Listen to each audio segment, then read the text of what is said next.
Course in Miracles, Workbook for Students, Lesson 169. By grace I live, by grace I am released.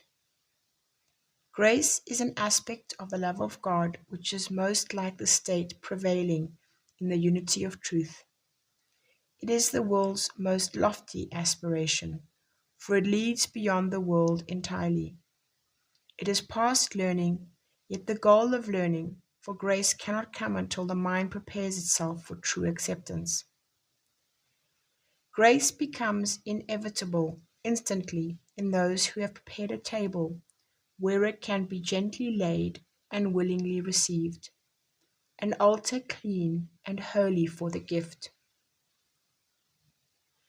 Grace is acceptance of the love of God within a world of seeming hate and fear.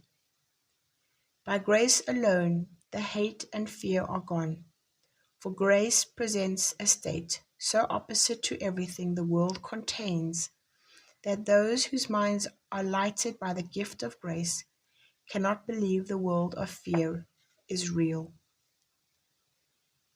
Grace is not learned. The final step must go beyond all learning.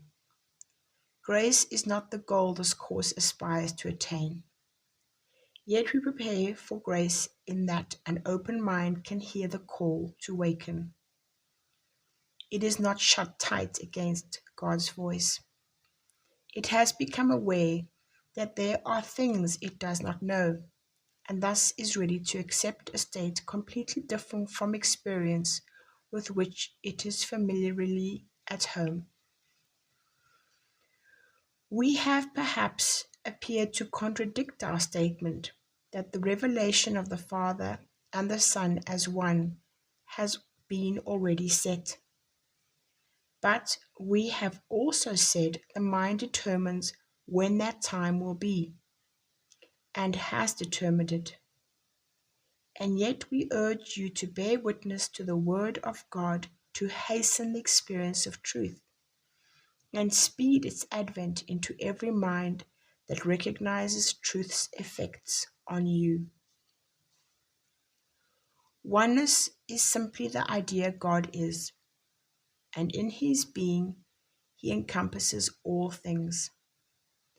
No mind holds anything but him. We say, God is, and then we cease to speak, for in that knowledge words are meaningless. There are no lips to speak them, and no part of mind sufficiently distinct to feel that it is now aware of something not itself. It has united with its source, and like its source itself, it merely is.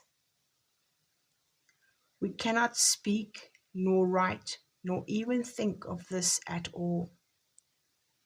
It comes to every mind when total recognition that its will is God's has been completely given and received completely.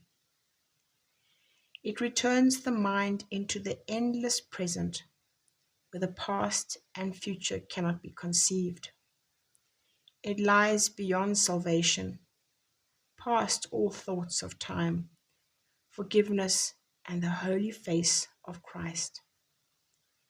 The Son of God has merely disappeared into his Father, as his Father has in him. The world has never been at all. Eternity remains a constant state. This is beyond the experience we try to hasten.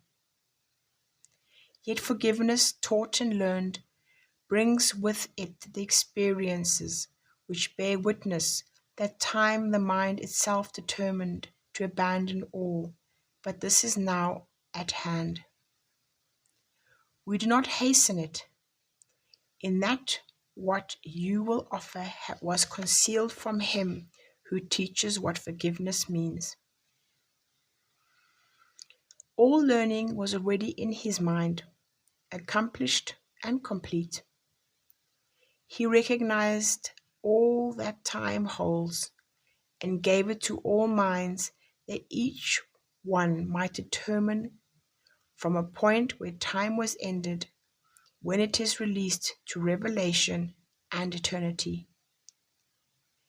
We have repeated several times before that you but make a journey that is done.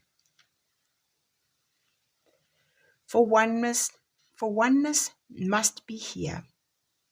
Whatever time the mind has set for revelation is entirely irrelevant to what must be a constant state, forever as it always was, forever to remain as it is now. We merely take the past assigned long since and fully recognized as perfectly fulfilled by Him who wrote salvation's script in His Creator's name and in the name of His Creator's Son. There is no need to further clarify what no one in the world can understand. When revelation of your oneness comes, it will be known and fully understood. Now we have work to do, for those in time can speak of things beyond, and listen to words which explain what is to come is past already. Yet what meaning can the words convey to those who count the hours still, and rise and work and go to sleep by them? Suffice it then that you have work to do to play your part. The ending must remain obscure to you until your part is done. It does not matter, for your part is still what all the rest depends on.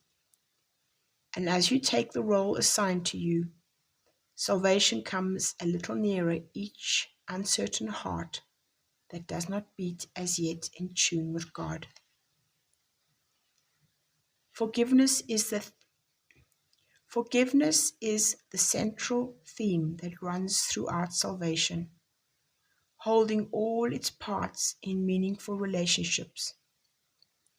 The course it runs directed and its outcome sure. And now we ask for grace, the final gift salvation can bestow. Experience that grace provides will end in time, for grace foreshadows heaven. It does not replace the thought of time, but for a little while.